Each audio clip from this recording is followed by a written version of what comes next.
Hi, welcome to After Hours. I'm Ebby Mohseni, your host, and we are here today to have a discussion about the lawful access. I would like to welcome my special guest, Micheal Vonn from the BC Civil Liberties Association, and James Sear from the Vancouver Community Network. Welcome to After Hours. Nice to be here. Pleasure. Thank you for asking us, Ebby. Wonderful to have you here. And I'll start with Micheal. Please tell us about what is lawful access? Where does it come from? What is it? Well, lawful access sounds like it must be something terrifically good because Yes. it's lawful. What it means is for all communications, to intercept communications is generally illegal. If I try to intercept your telephone call, I am committing a violation, a crime. So when we talk about lawful access, we're talking about what the police and intelligence can lawfully do in order to pursue investigation of crime in violating privacy, particularly in the interception of communication and the collection of personal data. So the idea right now is we have a raft of laws that allow the police and intelligence agents to look into people's personal lives when they're pursuing criminal investigations. So when we hear the police got a warrant and they searched that house, that would be one component of lawful access, lawfully getting that information. Yes. What we're looking at right now, our government has promised us that they are going to be introducing new laws to expand lawful access. And that expansion will take two kind of different parts. The first part is to build in surveillance mechanisms into all telecommunications service providers. So the ability to intercept, wiretap, etc., all telecommunications is actually built into the system. That's one component. The second component is to lower the standards for police and intelligence officers to get a hold of that information. So typically when we say you have grounds for getting something, all of those reasons that you have going to be lower. So we go from reasonable suspicion to something that's less than that. So ease of access, both technologically and in terms of what the legal standards are. That's what we're looking at in terms of lawful access. But it seems a very good idea to have that one when it, in terms of kidnapping or kind of illegal things happen, they have access immediately to go there and check all telephone conversations. They can record it, they can follow up, they can access all data and emails as well? Right. So the point here is, of course, police do need lawful access. There's no question about that. Yes. The question is what is appropriate and what is the appropriate oversight and what are the appropriate standards. So to give you an example, the kidnapping one comes up all the time. If there is an urgent need, we would say in legal language there are exigent circumstances, the police don't need a warrant. They don't need a warrant at all. If they are in hot pursuit or someone's life is in danger, they get the information right there and now, in the same way that they could run into a house if there were an emergency. So what they're looking for? Well, this is not bills that are relating exclusively to the kinds of scenarios that they raise when they say, well, what about a child abduction or a kidnapping or something actually right now? We have those laws. This law applies to just about everything, and it also applies to things that aren't even crimes. So let me give you an example of what is arguably the most contentious or the problem with what this is. Very interested to know, so because when it goes that low, so we want to know where, what's going on. Okay. Right, so here's the example that many people are talking about. Okay. Right now, if the police go to a telecommunications service provider, your internet service provider, say, and they say, hi, we want some information about this guy. That service provider can say, please come back when you have a warrant. And the police have to go to a judge and explain why it is that they're investigating you and why they need this information. So it doesn't sound too desperately difficult, especially when you have telewarrants and things that you can do, through telecommunications. What lawful access, the new provisions, what they're proposing would be a certain number of police officers can go to telecommunications service providers and say, give me the information on this person, including their IP address. Why do I want it? None of your business. I get it because I'm a police officer. It doesn't have to be in relation to a crime. It only has to be in relation to a policing function, which includes intelligence, which could be anything. Could be personal interest? Well, the kinds of things that it would be is not content data. So it's not like the police can show up and say, I want to read all of Ebby's emails. Yes. But the kinds of information that they can get include things like, critically, an IP address. Okay. And what an IP address is essentially the key to finding out everywhere that you go on the internet.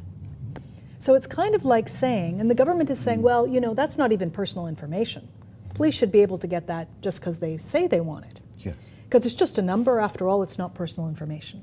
That's a little bit like saying your license plate isn't personal information because it's just a number. Mm-hmm. Although if we track it, we can find out where you go, what religious institutes you belong to, who you visit, where you work, all of those things, because it's a key that unlocks a whole raft of information about you. So what's wrong with it? For example, I do a lot of communication. Mm-hmm. I have no problem. It could be open to everyone, government, and those.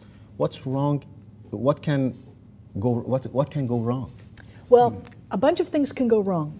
We can start with how people feel about this, which is not even when things go wrong. There's a chilling effect in terms of what you're concerned about. So if I'm doing research on terrorism, and I suddenly realize, oh my gosh, the police have more or less open access to where I'm going on the internet, I'd better not do that. So I'm already chilled in terms of my freedom, my ability to express myself, my ability to investigate what I want to, my actions on the internet. The monitoring itself is what we call chilling, right? Okay. So that's one component.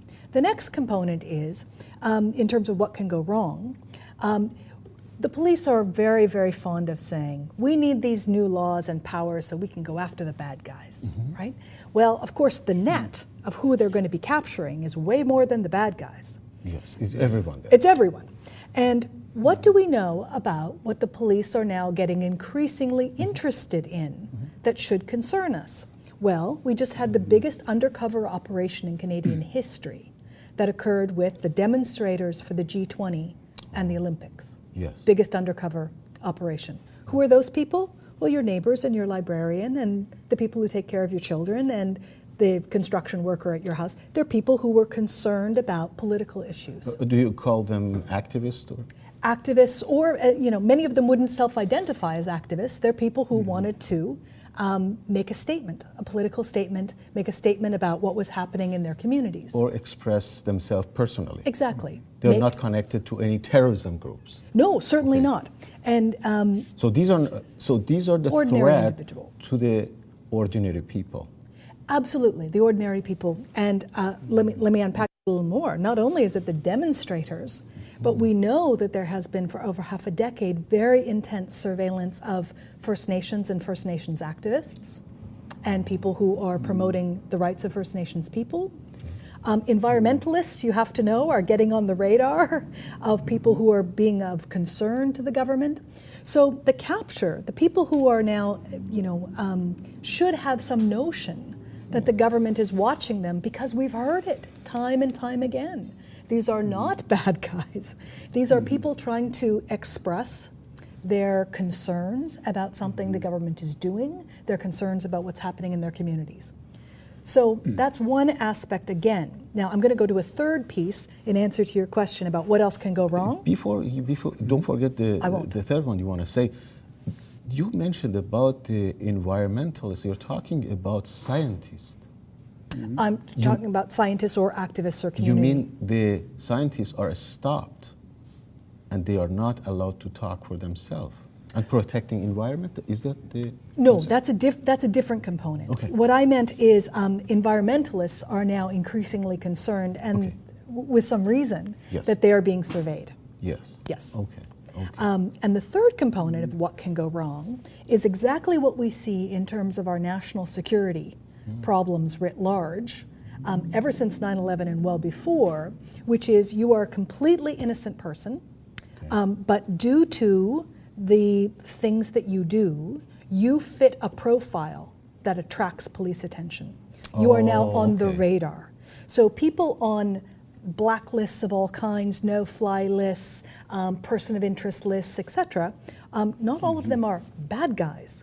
And we know, of course, that there are racialized communities, there are religious minorities, in particular, that do attract this kind of focus. So this is yet another, put that again in the pile of the good guys who should be concerned, because this is not a scenario where we're talking about, again, even actually investigating crime. As far as intelligence goes, we're not interested in crime, we're interested in risk. And all kinds of people get into the risk profile who shouldn't be there, or who are going to be prejudiced in their life because suddenly they can't get on an airplane, they can't leave Canada, et cetera, because they fit the profile. And so these are just three components of why we say it's very important that the police have appropriate powers, but that there be oversight. And so the difference between police show up and say, give us the information, we have no oversight, we do whatever we want with it, and police go to a judge, and a judge says, why do you need it? Maybe that's a good reason, maybe it's not a good reason. But there's some level of accountability that is the checks and balances that makes this appropriate, because these are incredible powers the police has. Nobody else can do these kinds of things. And so in order to keep the police in check, we need to make sure those powers come with accountability and appropriate standards. Very good. That was interesting. James, tell us about where you're standing, because you are the chairman or president of the Vancouver Community Network. I can see you fit somewhere in the between somewhere. So what is your outcome? What do you want to give us information about that? Okay, well, first of all, I agree with everything that Michael has said. The proposed lawful access legislation, I should make it clear that it was introduced before the last election. Bills C-50, 51, and 52, if anyone wants to look them up. It hasn't been reintroduced yet, but we expect that they're probably planning to do that, and we're assuming that it'll look somewhat like the old bills did, unless Canadians speak up and say, we don't want our police to have those kinds of powers. We don't want this to be 1984, 26 years later. Yes. The Vancouver Community Network is a charitable organization that was started in the mid-90s to provide internet access and the benefits of the internet for everyone. Most of our users are low-income people and nonprofit groups. Most of the work of VCN is carried on by a handful of full-time staff, actually only 3,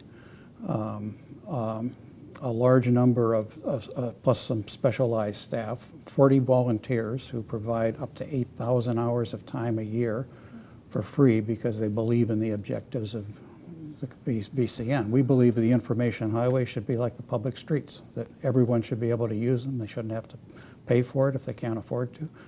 No one should be excluded from using the information highway because they can't afford to pay your sponsor Shaw or some other commercial internet provider for high-speed commercial